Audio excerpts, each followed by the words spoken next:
musicians, thank you so much for checking out this video.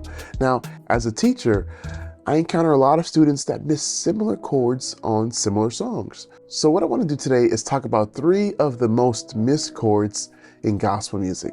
So let's not waste any time, let's get started.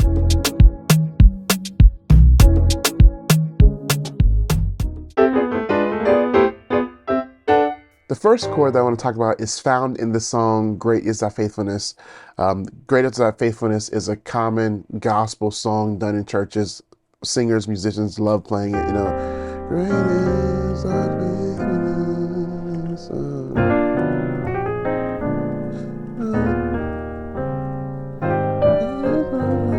But the part I want to focus on is the chorus, you know, the great is thy faithfulness. So here's where the missed chord is. And I'll play it simply, straightforward, kind of like the original way. Great is thy...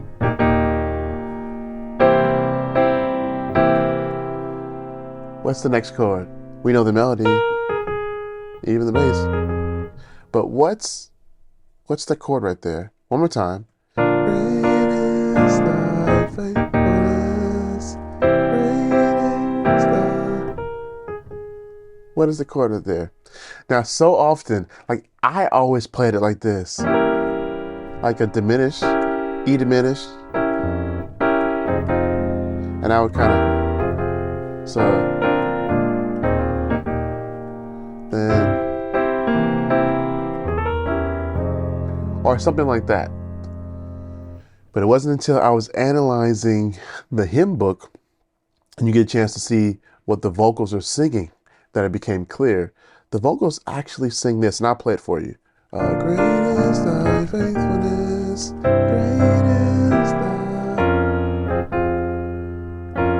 B flat minor, and then landing on the F minor. One more time. Great is thy faithfulness.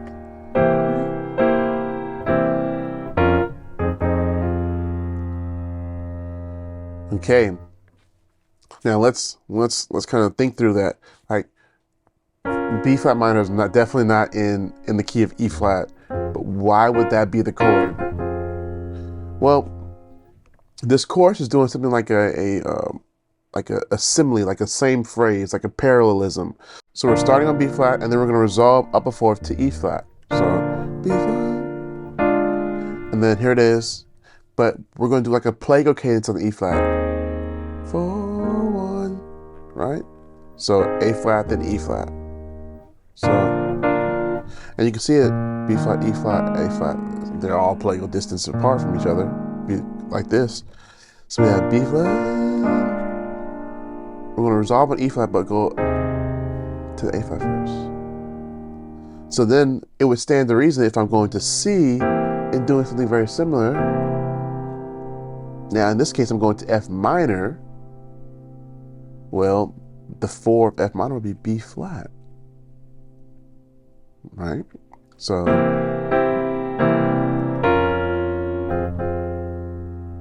right? One more time.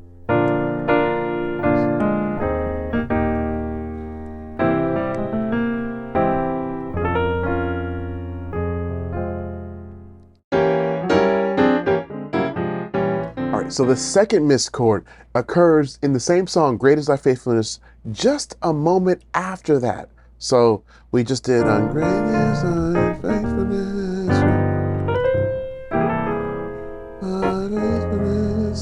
and we have now this chord right here, new, or right on new. What is that chord? One more time.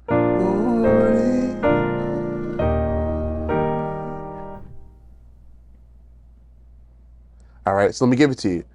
In that moment, that chord is the E flat minor 6. So,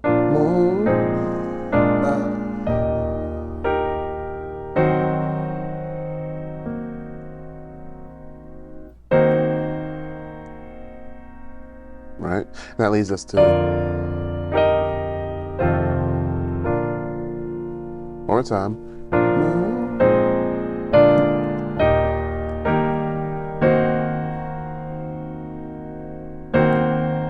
see it.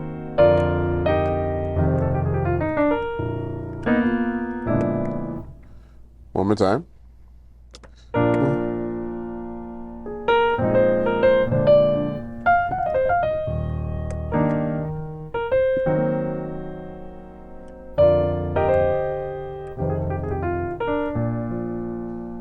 Now you might be saying, why is that chord E flat minor 6? I know a lot of people play morning,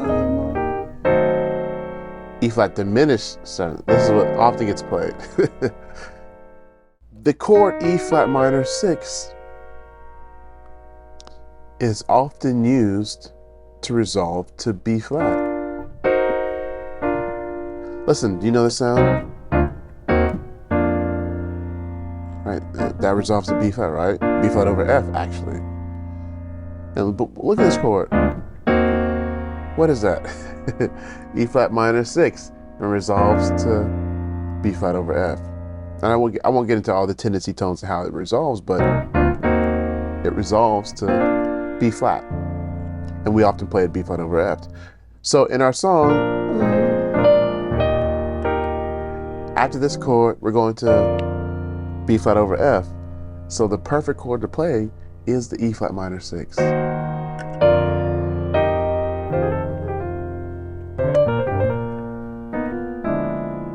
So E flat minor 6, a great chord to add right there. I'm not saying you can't play anything else, but let's know what the original chord was supposed to be.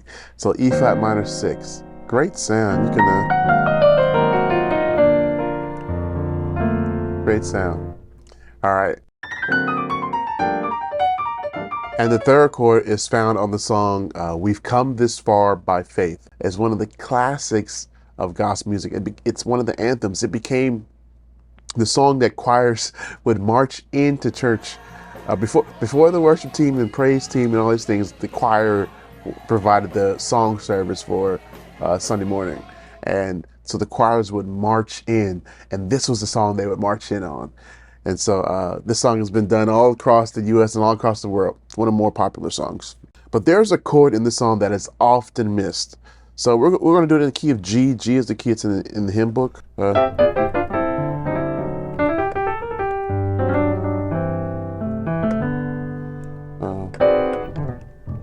Okay, so we come.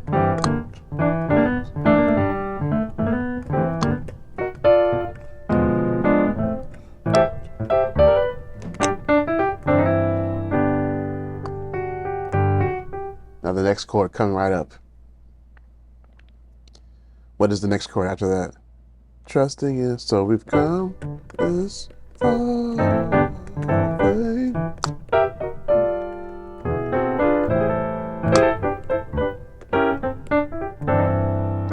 Coming up, and boom. Where does the song go? What is the next chord? And this chord, I have missed it. When I first started learning it, I had no clue what the chord was. I missed it. And then when I checked everybody I knew, they were missing it too. So what is that chord? Well, we're going to go down a major third to E flat and make it dominant.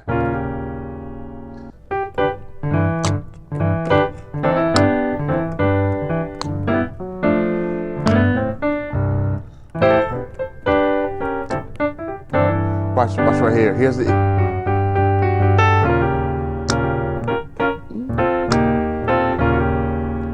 E flat 7. One more time.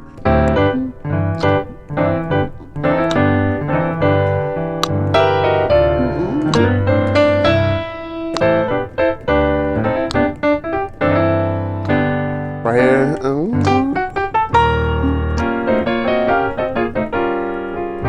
See, E flat 7.